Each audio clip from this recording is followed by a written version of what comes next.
is Allison in Virginia. Hey guys, this is Allison calling from Virginia, and I'm calling with a little bit of a hot take, I think. I was just listening to the Jim and Karen podcast, and it really made me start thinking about Jim and Pam, and I firmly believe that Jim loved Pam much more than Pam loved Jim.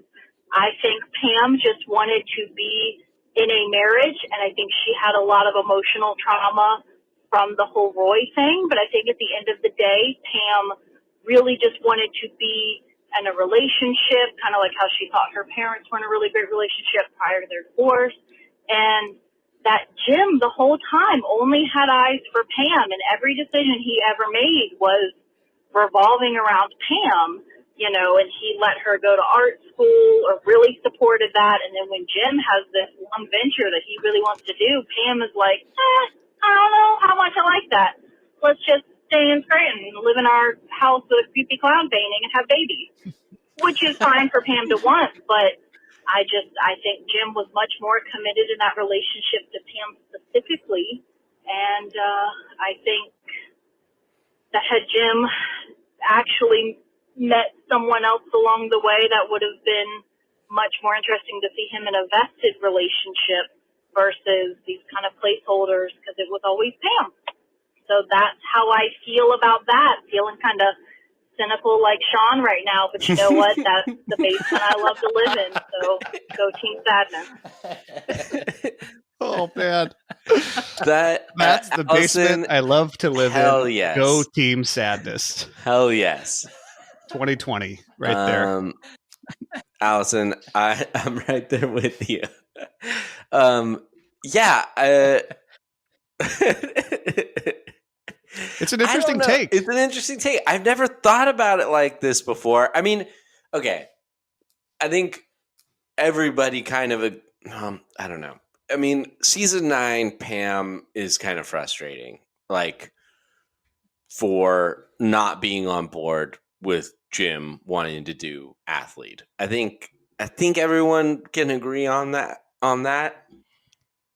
Yeah, but it gives us one of my favorite scenes, which is them arguing about the investment while that a cappella group is singing to Pam. That's right. Yeah, they're singing "I'll Be," right, by Edwin McCain. I'll be. And they're singing directly to her. Yeah. So that's such a funny scene. Pam just really loves Monster Mash. Yeah, I know. Yeah. Or does she hate Monster Mash? One of the two. Hates it. I mean, kinda. Yeah. I mean, I thought Elson brought up a really good point, which is like, it does. I totally agree that Jim and Katie, it feels like a placeholder, and Jim and Karen the whole time feels like a placeholder for Jim, where he's just like, I guess I'll just do whatever until, I don't know, either I'm gone or who knows. I think but he's legitimately trying to move on. Yes, but he can't. Yeah. Well, it's like when he sums up the rebound to Michael in Benihana Christmas. Yeah.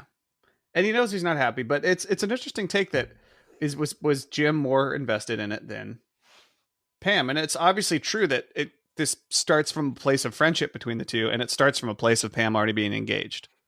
So the deck is stacked against Jim already. So he's fighting an uphill battle the whole time. So he has to be more invested than Pam, I think. I mean, you could easily say, to counter this point, like, Pam going to art school was a totally different point in their lives.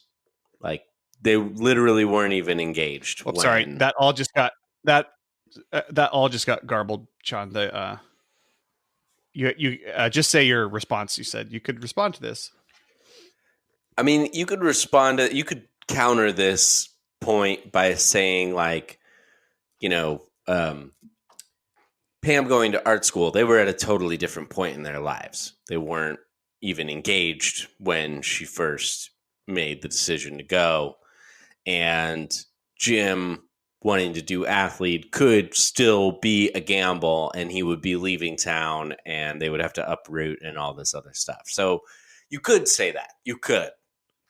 But But yeah, I don't know, man. I never really thought about it that way, and now that's going to be in the back of my head all the time, trying to prove or disprove it. It's a very interesting way to think about Jim and Pam, and one that I haven't thought of before. It makes me think a lot of the line in I think it's season 9, when Pam and Nellie are talking, and Pam says, "I'm not worried about Jim. He just loves me too much." And Nellie says, "Confident little thing, aren't you?" And